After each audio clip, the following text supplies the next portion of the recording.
Bom, pessoal, vamos ver um resumo aqui da aula do que a gente viu nesse módulo 1, né, da etapa 1. Então, a gente deu uma olhada em 4 tópicos, né, o que era pré-história, Mesopotâmia, Egito e Grécia Antiga, tá? Essa primeira fase da chamada pré-história é tudo que vem antes da invenção da escrita e ele é o período mais longo da história humana, tá? A partir do momento que o ser humano inventa um sistema de escrita e a gente chama de história com as suas divisões, com algum marco histórico importante, tá? É isso que vai definir essas divisões, que é algo muito importante que tem acontecido em determinado período histórico, tá?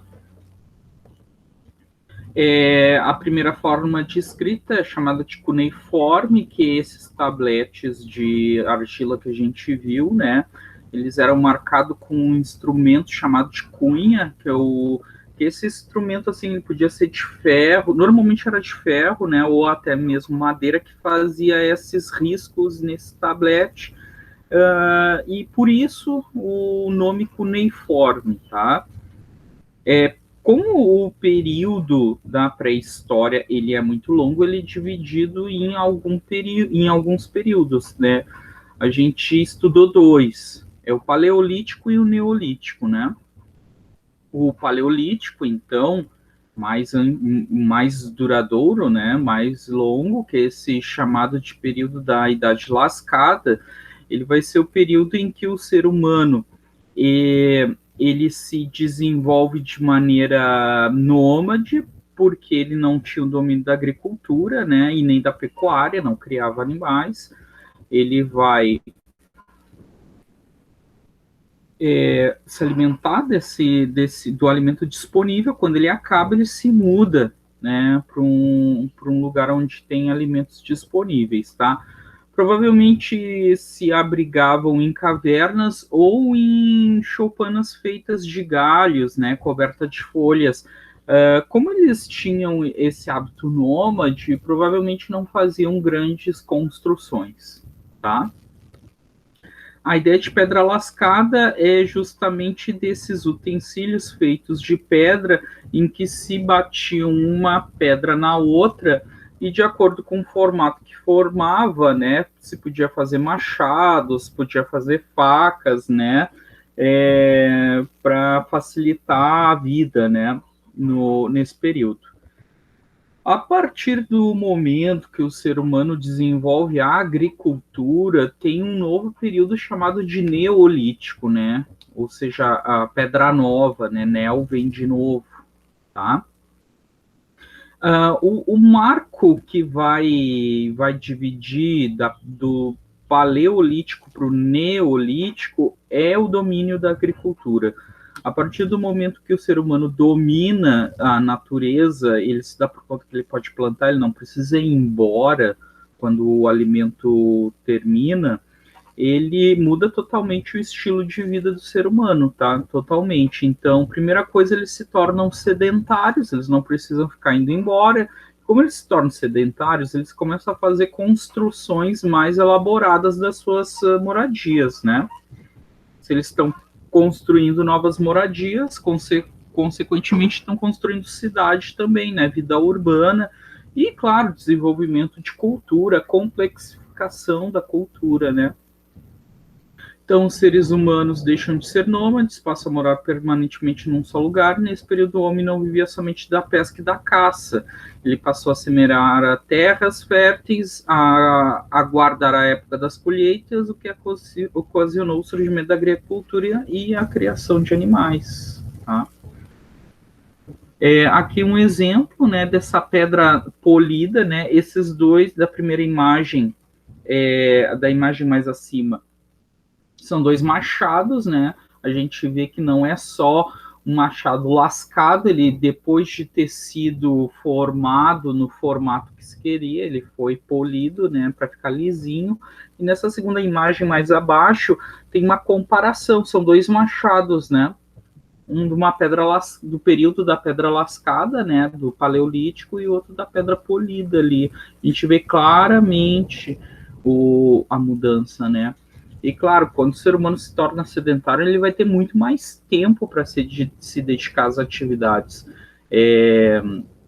Principalmente, e vocês imaginam no Paleolítico, eles tendo que se mudar constantemente ou fugir de animais predadores, né? Não tinha muito tempo de se dedicar para refinar as atividades. Quando ele se torna sedentário, tudo muda. Quando o ser humano se torna sedentário, mora num só lugar, começa a surgir uma vida urbana, né? Começa a surgir cidades. Os primeiros locais que vão surgir cidades vão ser próximo de grandes rios, ou também chamado de rios de aluvião. O que é isso, né? São aqueles rios que, em uma certa época do ano, ele transborda. Tem uma cheia, né? Quando o rio transborda, a gente já viu isso, né? Tem sedimentos no fundo do rio que saem para as bordas, fertiliza as margens. Quando o rio volta para o tamanho dele normal, o ser humano se deu por conta que aquela terra da borda ficava muito fértil e ele vai lá e planta, tá? Então ele não vai se deslocar, ida e volta no rio, pro próximo do rio, ao contrário, ele vai já morar próximo daquela região, por isso que as primeiras civilizações vão surgir ao longo desses rios, tá? Então, tradicionalmente, né, a gente estuda o caso da Mesopotâmia, que vai surgir ao longo desses dois rios, chamado Rio Tigre e Eufrates, né? Um Tigre, o outro Eufrates, os dois eram rios de aluvião, é ali que vão surgir as primeiras cidades, tá? Ela é considerada o berço da civilização. Ali nessa imagem a gente já tinha dado uma olhada, né? Fizeram grandes construções, né? Não eram só casas, complexificaram a construção não só da casa, da habitação, como da cidade inteira, né? Aqui a gente já tinha visto também outra característica própria dessas civilizações foi a construção de diques, né, represas para conter essas cheias, para as cheias serem direcionadas. O rio só transbordar para onde o ser humano queria que ele transbordasse, né? Até para não inundar cidades, né? Então, a construção, esse paredão, é tudo construção humana, né? E, como eu já tinha explicado, a história da Mesopotâmia ela é bem complexa, ela é dividida em várias fases, porque os mesopotâmicos, eles tinham culturas parecidas, afins, né? Mas eles não eram um país, eles não eram um povo unido. Cada cidade era independente uma da outra, né? Isso é chamado em história de cidades-estados. Então, cada cidade tinha o seu conjunto de normas, de leis, e eram independentes, né? Eles não tinham uma unidade. Claro, ao longo da história da Mesopotâmia, os povos tentaram dominar uns aos outros, e aí cada fase da história mesopotâmica tem a ver com esses períodos de dominação. Então, ali na Manchinha Vermelha, o Império Sumérico, né?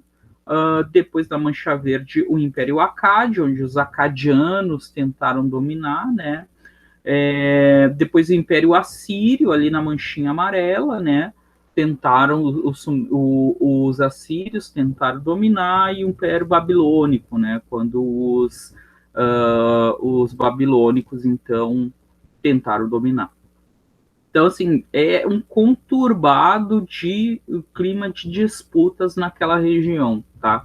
Eu não tratei com vocês na aula cada um dos povos, tá? Porque a gente tem pouco tempo, mas eles têm algumas características, cada um deles, tá? Mas eu não, infelizmente, como tem pouco tempo, a gente não tem como trabalhar cada um deles. Então, só para conhecimento de vocês. Então, podemos afirmar que na região onde chamamos de Mesopotâmia existiam cidades-estados, ou seja, eram cidades que tinham autonomia política, econômica, cada cidade possuía seu conjunto de leis próprias, exércitos, costumes e deuses protetores. No entanto, possuía características culturais em comum, como a língua, a forma de exercer a religiosidade e alguns costumes em comum. O que observamos na história dessa região foi que cada período uma cidade-estado tentou dominar a outra, né? Como a gente está vendo ali no, nas manchinhas, né? Cada um desses povos tentou dominar, tá? Paralelo aos mesopotâmicos, próximo a eles, tinha uma outra civilização também se desenvolvendo também ao longo da margem do rio, que são os egípcios, tá? O dos egípcios, ela é bem mais conhecida, né? A gente já viu, por causa dos filmes e etc e tal, né? E também questão das pirâmides, da mumificação e etc. O interessante ali dessa parte do Rio Nilo, que ele é o único rio daquela região e ele é cercado de desertos. Então, claro, as regiões férteis, eles sempre vão estar ao longo do Rio Nilo. Então, os seres humanos que habitavam aquela região meio que se forçam, né, a migrar para a região do rio para sobreviver por causa do que é a única região fértil, né, por causa do deserto, tá? Essa imagem eu acho muito interessante, que é uma imagem de satélite, né? Então a gente vê claramente aquela manchinha verde no meio do deserto, é justamente aonde passa o curso do rio, tá? Vai ser o mesmo esquema dos mesopotâmicos, tá? Vão morar próximo do rio, porque o Rio Nilo tem um período de cheia regular, ele transborda numa época do ano, depois a água volta para o seu curso normal, o ser humano percebe que próximo da marcha fica fértil, ele vai lá e planta, tá? Ao longo do tempo, os egípcios, assim como os mesopotâmicos, eles também vão levar a água para onde ela não tem, né? Que construção do que vocês estão vendo, esses pequenos canais, tá? Levando a água até onde é deserto para tentar expandir essa terra de agricultura, tá? E, claro, o rio também servia como rota, né? Como meio de deslocamento. Os egípcios, no início, também formaram cidades-estados chamadas de nomos, tá? Mas, ao contrário dos mesopotâmicos, elas se uniram, tá? Então, esses nomos se juntaram, se uniram em dois grandes grupos, que é o Baixo Egito e o Alto Egito. O Baixo Egito é aquele que está próximo da saída, do finalzinho lá no mar Mediterrâneo, né? Lá na saída do rio, e o Alto Egito é o que está mais ao sul, né? Na parte mais alta do terreno, o Alto Egito. Então, formam-se dois reinos e a parte norte, ela domina a parte... Desculpa, a parte sul domina a parte norte, né? Que é a saída do rio, tá? Formando, unificando todos os nomos, todas as cidades, todas essas cidades-estados, tá? Ali é aqui o mesmo esqueminha, né? Então, a história política do Egito ele é dividida em dois períodos. É o pré-dinástico, né? Quando tem esse período que ainda era separado em dois reinos, e o período dinástico, aí sim, com a unificação, tá? Também tem 3 fases com algumas características, como é pouco tempo, a gente não vai trabalhar cada uma das características, até porque é muito detalhe, né? A sociedade do Egito Antigo, ela tem essas divisões, tá? Vão ter 2 grandes grupos, que são os dominantes e os dominados, né? quem vai ser a elite dessa sociedade, primeiro vai estar lá no topo o próprio faraó, porque a sociedade egípcia entendia que o faraó era uma espécie de deus vivo ou deus encarnado, tá? Então ele próprio está no topo. Depois vem a família dele, né? E abaixo os sacerdotes, e abaixo do sacerdote os escribas, porque os egípcios valorizavam muito a escrita e não eram todos que sabiam escrever, tampouco ler, né? Já na parte dos dominados, vai ter os artesãos, os camponeses e, por último, os escravos. Lembrando que escravo vai ser o povo vencido. Na antiguidade, a ideia de escravidão tem a ver com um povo que foi vencido por outro, né? Então, se faziam batalhas pela posse daquela terra ou daquelas riquezas, o ganhador ganhava aquele território e o perdedor, ele não só perdia o território, mas ele também se tornava um trabalhador obrigado, né? Essa é a ideia de escravidão da antiguidade. A economia do Egito girava em torno da agricultura, né? A criação de alguns animais e o comércio entre as ilhas ali de Creta, aquela parte da Palestina ali do deveria ter colocado aqui, tá? Vocês estão vendo aqui o cursor, ó. A ilha de Creta está um pouquinho mais aqui acima. A região da Palestina, essa região aqui, tá? Essa região aqui onde o cursor está passando, tá? Comércio de papiro, que é a plantinha que faz o papel, também chamado de papiro, né? Cerâmica, trigo, linho, né? E também algumas peles de animais.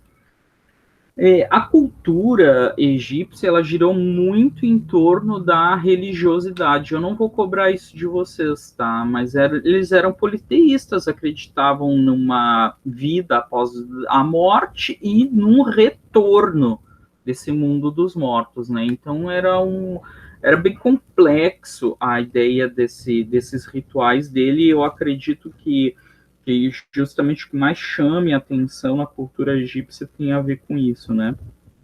As grandes construções deles têm muito a ver com o universo religioso, né? As pirâmides, que nada mais é que grandiosos túmulos, né? Onde guarda o corpo do seu faraó, e os próprios templos, né? Os próprios templos.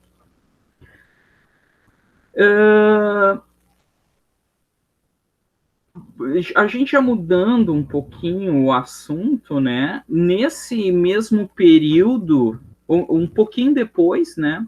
Um pouquinho depois, eu gosto de enfatizar isso, porque assim, ó, não é assim, ó, começa a história de um, termina e começa a história de outro. Esses povos estão habitando ao mesmo tempo e se desenvolvendo ao mesmo tempo, tá? Isso daí é importante colocar. Eles não estão terminar um, começar outro, não é isso. Neste mesmo período, já ali acima do Egito, né? Acima, ou melhor, ao norte, está desenvolvendo a civilização grega. E o melhor seria justamente esse termo, tá? Civilização grega, porque eles também não eram unificados e nem estavam num único território, tá? Na verdade, era um conjunto de povos que tinham a mesma língua, a mesma religião, a mesma cultura, mas estavam espalhados por um monte de lugar, como a gente vê no mapa ali, né? E como o texto colocou ali para vocês, né, era como se fosse uma colcha de retalhos, eram diversas cidades independentes que viviam sob a mesma cultura, mas sem grandes vínculos de união, tá?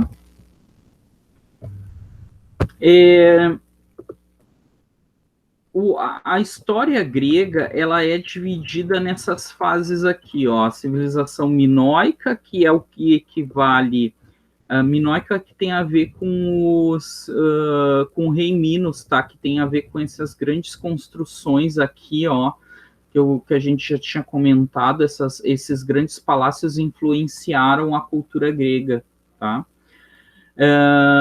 Depois tem a civilização micênica, que tem a ver com a formação daqueles 4 povos, né, que formaram os gregos, né, que são os jônios,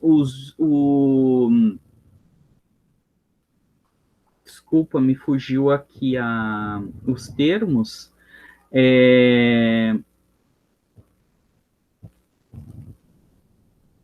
não me recordo agora, tá? Aqui, ó, os jônios, aqueus, eólios e dórios, né? São aqueles 4 povos originais que também estavam espalhados e eles acabam migrando meio, vamos dizer, para a mesma região, que é essa região aqui em rosa e verde, tá? Eles vão invadir essa região, vão invadir Creta, aí sim vão terminar com a civilização deles, ao mesmo tempo que eles estão saqueando também, estão aprendendo, né? E vão formar uma nova civilização nessa região aqui, nessa parte rosa e nessa parte verde, tá? O período homérico tem um dos povos deles, chamado de Dórios, que eles eram conhecidos como muito violentos, tá? Eles vão invadir, saquear, destruir, e esse período da civilização grega vai passar meio que por um limbo, né? Eles param de escrever coisas sobre si, fazer registros, e a única forma que se tem registro, né, sobre esse período são pelas poesias, né, que eram contadas pelos aedos, que eram poetas que declamavam poemas que eram super compridos, né, enormes, né. E então esse período era chamado de período homérico, porque atribui-se a Homero a união desses diversos poemas que eram falados pela cultura deles, e eu acredito que o mais conhecido, ou mais completo, não sei, seja a Ilíada e a Odisseia, que conta a história de Troia, né, da Batalha de Troia, né. Primeiro é a ida lá, né, para buscar a princesa aquela, e aí depois é o retorno, né. Passando esse período ali, por volta de 800 a.C., tem o período arcaico, em que os povos começam a se organizar, né, nos chamados genos, e os proprietários de terra acabam se fixando e também empregando trabalhadores em troca de proteção, tá? Então, possuir terra era símbolo de poder, e inicia aí, tá? Então, quem vai estar no topo dessa sociedade vão ser os proprietários de terra, e aí, depois, aqueles que não possuem terra só têm o trabalho, a mão de obra, né?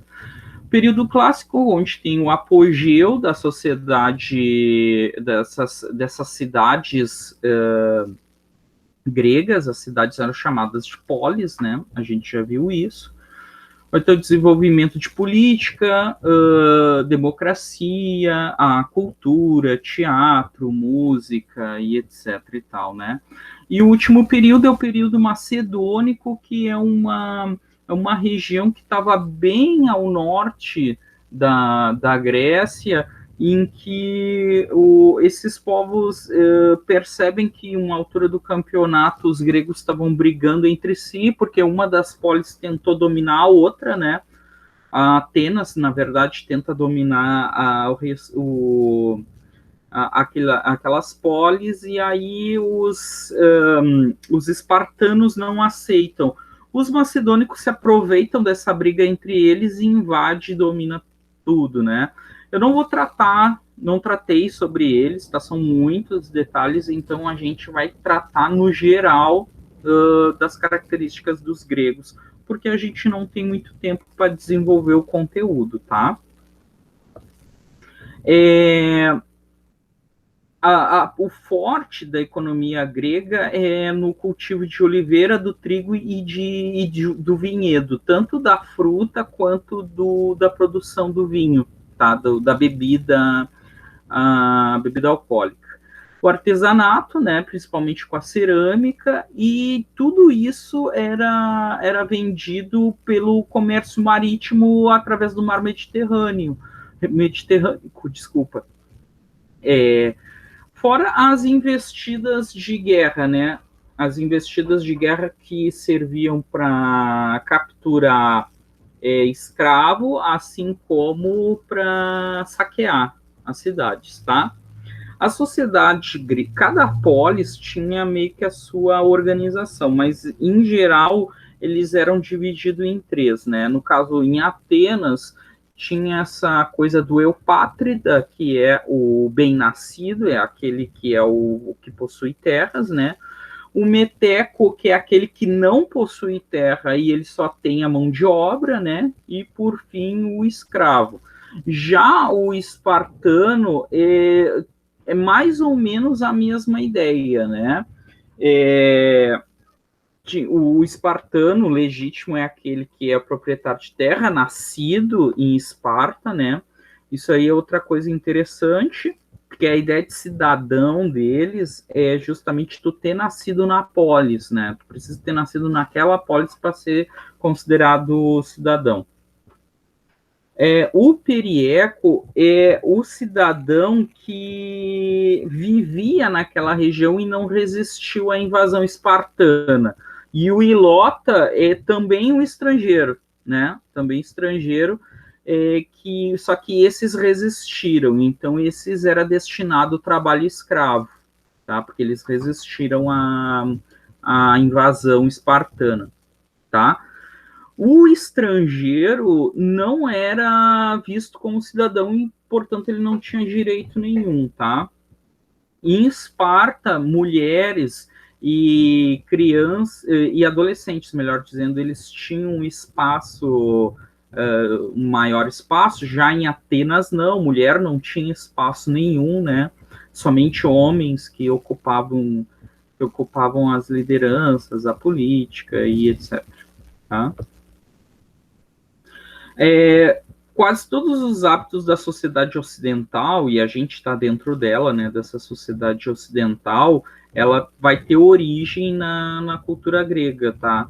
Esse hábito do teatro, da música, dos instrumentos musicais, tem muito origem nessa cultura grega, tá? Ali a gente viu as Olimpíadas, né? A Olimpíada nada mais é que um momento que tu para, porque as polis estavam em constante conflito, então esses jogos serviam como uma válvula de escape para promover a paz entre os povos, tá? Que as diferenças fossem resolvidas no esporte e não com uma guerra. Tá? Então, a ideia da Olimpíada, e são ideias que a gente leva até os dias de hoje. Não que os outros povos não tenham desenvolvido cultura ou não tenham desenvolvido música, tá?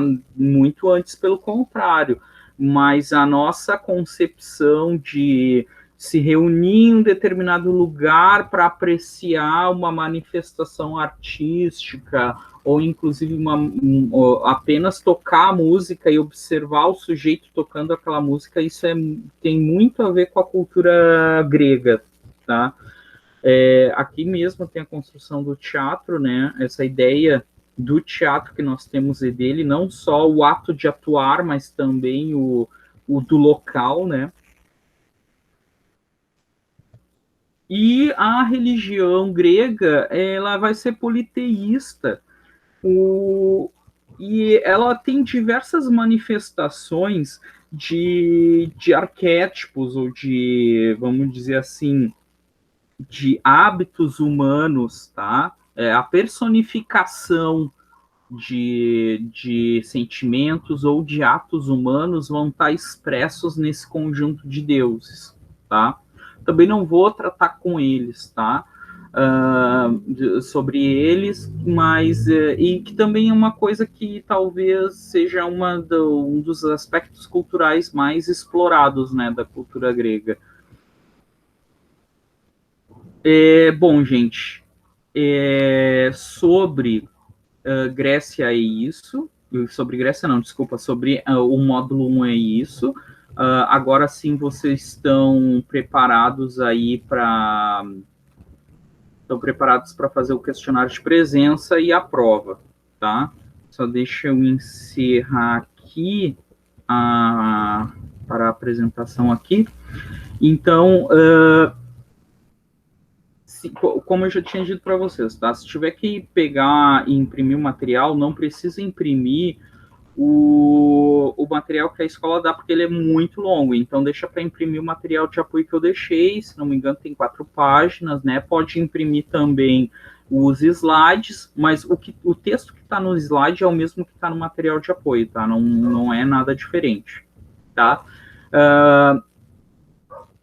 O questionário de presença, ele é mais fácil, vamos dizer assim, tá? Ele vai ter 3 alternativas. Já a prova, ela vai ter 5, tá? Daí vai ser um pouquinho mais complexo, tá, pessoal? Então, desejo bons estudos para vocês e uma boa avaliação, tá?